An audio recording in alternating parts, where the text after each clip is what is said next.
Hi guys, this is the Maria, Roslyn. and Yeshua, and we are from Bachelor of Arts in Sociology, Section 4B. And today we're gonna have our podcast episode entitled Rated R. reflect, And react. Because we're gonna reflect, react, at the same time share our insights and have some discussions into two stories that we have previously read. The first story is Thank You Ma'am by Larson Hughes, and the second is The Last Leaf by O. Henry. And to give you a brief summary of the first story titled Thank You Ma'am. It is about a guy named Roger who tried to steal a purse from a big lady named Mrs. Jones. But his attempt failed because this strap broke off and he fell off the ground.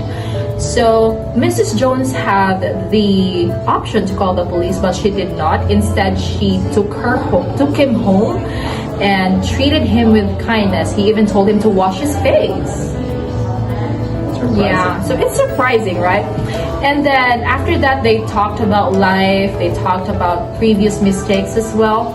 And after that, Roger had like a lesson about what is right and wrong.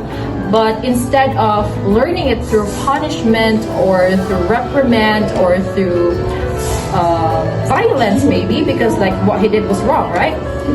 But instead, he learned it through kindness. And before he left Mrs. Jones's house, she gave him $10 to buy the blue suede shoes, which he really wanted, and that was the reason why he wanted to steal the purse. And he ran out of words, and he couldn't think about anything else but rather thank you, ma'am. And that was the end of the story. And I think that that's a very beautiful story, isn't it? Yes, it is. Yes, but let me ask you a question. If you were Mrs. Jones, would you do the same? I would probably not, because it was really risky, like bringing in a thief inside your house. It's like it could give him another option to steal something else in your house rather than just a purse. Yeah, Which- because you do not know the person, so you don't know what else he has in mind. Right? Exactly. But I really salute her for what she's done. And I think that, even though the decision was very risky, she still chose kindness. And eventually, that kindness went a long way. And it gives us a lesson. For me, we should never judge people by their choices if we don't know the options they had. And obviously it was reflected in the story. Again, she could easily call the authorities, the police, and put Roger behind bars. But, she chose compassion. She chose what she thinks could be better. I think that's really one of the lessons I've learned from the story. How about you? So for me, I think that from the story, a little act of kindness can inspire someone to do better, because I think that's what happened in the story. So how about you? I totally agree with this. Like, a little kindness could go along the way, because I have this kind of principle in life that kindness is free, and we should not, yes, it is free. And we should not be greedy about it, because we don't know what's going on through a person's life. Like, You should always discern situations yeah. instead of being very impulsive in doing things. And also, I also have this mindset that be the reason why other people are smiling, not be the reason why they're sad. Because life is already cruel as it is. So be at least the ray of sunshine in their life, or be the silver lining in their gloomy life. Yes, and I think Roger is still a young boy, right? If I'm not mistaken. I think it's I think he is. Yeah, so maybe he didn't have other choice. because Exactly. he Yeah. wanted to Yeah. buy Like, it. I think we owe it to the children to Yeah. really understand what they do. I mean, I remember growing up in a very similar situation in which I make mistakes. I even stole before, and I ended up being beaten by my parents. No, and that's a story that I'm very open to. Growing up as a battered child, I think that we owe it to our children to understand, to contemplate on the things that they do, and not be impulsive about it. Yeah. Yeah, I also had this similar experience wherein I stole money from my mom's purse because there was something that I really want to buy, but I don't have enough resources or I don't have the money to buy it, and I ended up stealing some of the money inside her purse, and she got so mad. I got a lot of reprimands from her. But like as I grew older, I realized that not everything that you wanted will be given to you. So we are not trying to justify what Roger did because like the end doesn't justify the means or whatever reasons he had. Stealing is still wrong. But like what we're trying to point out is that we have different reasons and we shouldn't judge from what we see. Yes, because in the Senate, if they say that they could bend the law, then why don't we just simply give a little bit of consideration? Most especially when Give them the benefit of the doubt. yes, Yeah. most especially when a specific situation suggests that compassion could solve it, or a little bit of kindness could solve it. Yeah, speaking of compassion or consideration, he was actually late Yeah, today. I was late. But we came a bit early. But we all have the reasons to be mad or to be angry at him, but we didn't because instead we chose to understand because he's from Laguindingan, for those who do not know, and Very far. considering the weather today, of course. So yeah, we chose understanding instead. Yeah, and thank you for that. Again, to wrap it up for this story, I'd like to reiterate what I've said, that let us not judge the choices of the people, most especially if we do not know the options they have. Yeah. And their story as well. Exactly. So spread kindness, guys. Spread love, guys. It is free. It won't cost you anything. And now we're down to the second and the last story, entitled The Last Leaf by O. Henry. And perhaps this happens to be one of my most favorite story amongst all the stories we've read. And to give you a brief and a concise summary of that, I'll allow Roslyn to do that. Can you, please? Yeah. So just a brief summary of the story. So there were two friends named Sue and John C. who lived in New York in the same pad. And unfortunately, one winter, John C. got sick. She got pneumonia. And alongside her bed, there was a window. And basically, there was a vine leaf that was on the other side. And she had this belief that if the last leaf will fall, she will die too. And Sue, being a good friend, she was eager to help her. And there was this elderly neighbor named Mr. Berman whom she told the story about her friend. And Mr. Berman also wanted to help her and decided to ako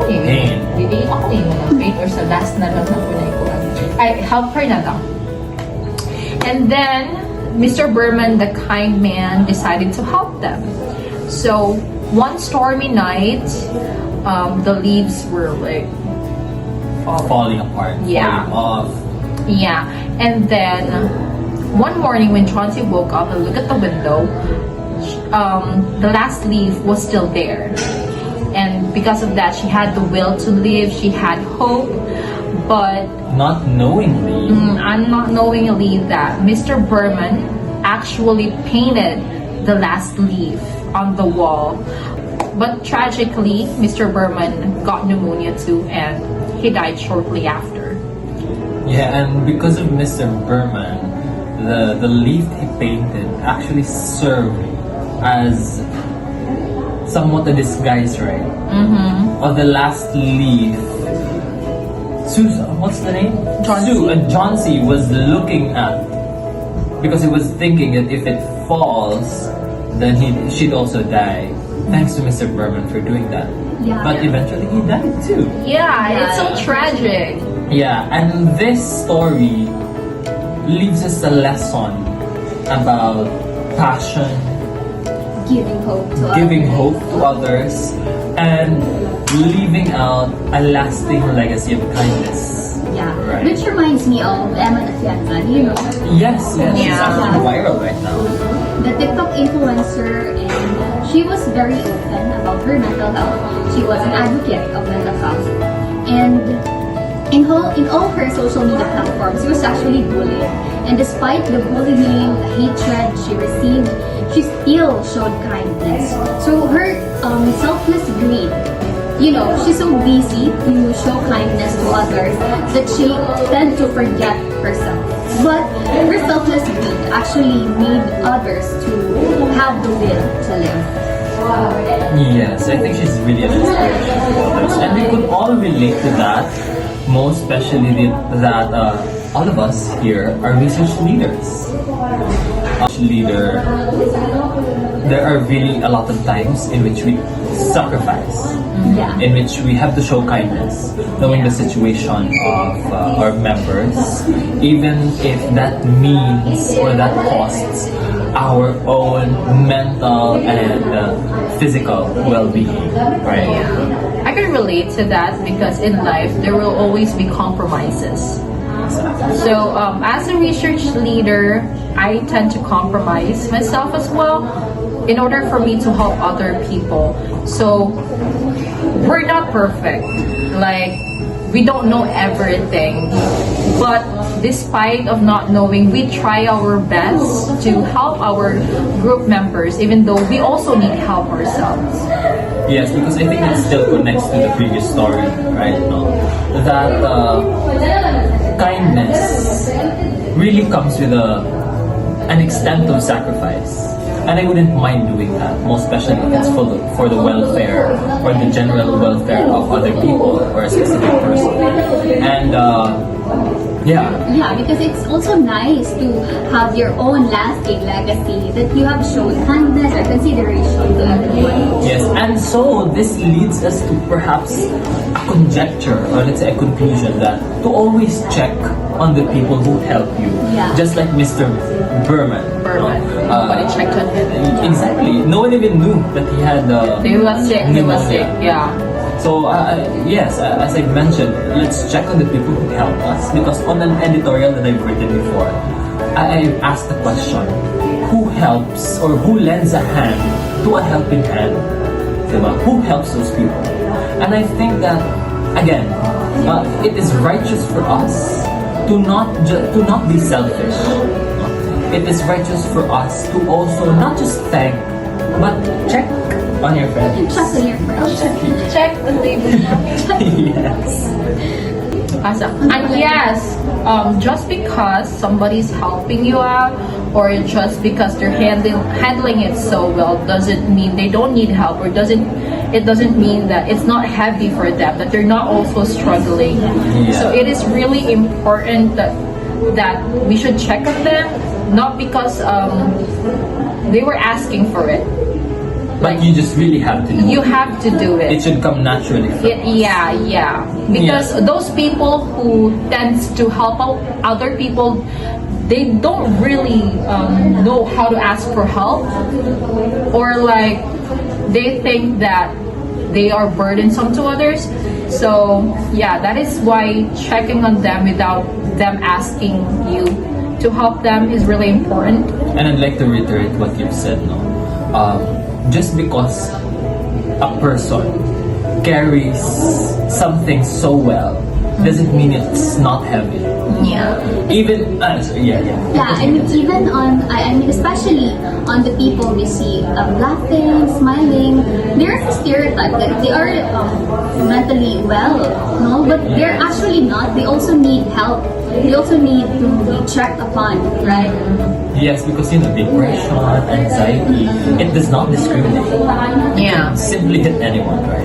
Yeah. Yes, and it's totally the complete manifestation of the lesson of this story. To aside from having kindness, the lasting legacy, it is important to check on the people who help you. And it is also very important to have the right group of friends. Because from the story, Sue is a very good friend. Like she really did find ways. She was eager to help John C. to have the will to live. So it's really important to have the right friends to check on you, to help you, and to at least give you hope to live. And so, I would like to take this opportunity. We would like to take this opportunity to thank all of the kind people out there. Isn't it? Wouldn't be the world better if we would have a lot of people like Mrs. Jones, people like Mr. Berman. Mr. Berman, And friends like friends Sue. like Sue, right? So thank you to all of the Mr. Berman out there. Thank you to all of the Mrs. Jones and friends like Sue. Yes. And that concludes our today's podcast episode. Rated R. Reflect. And react.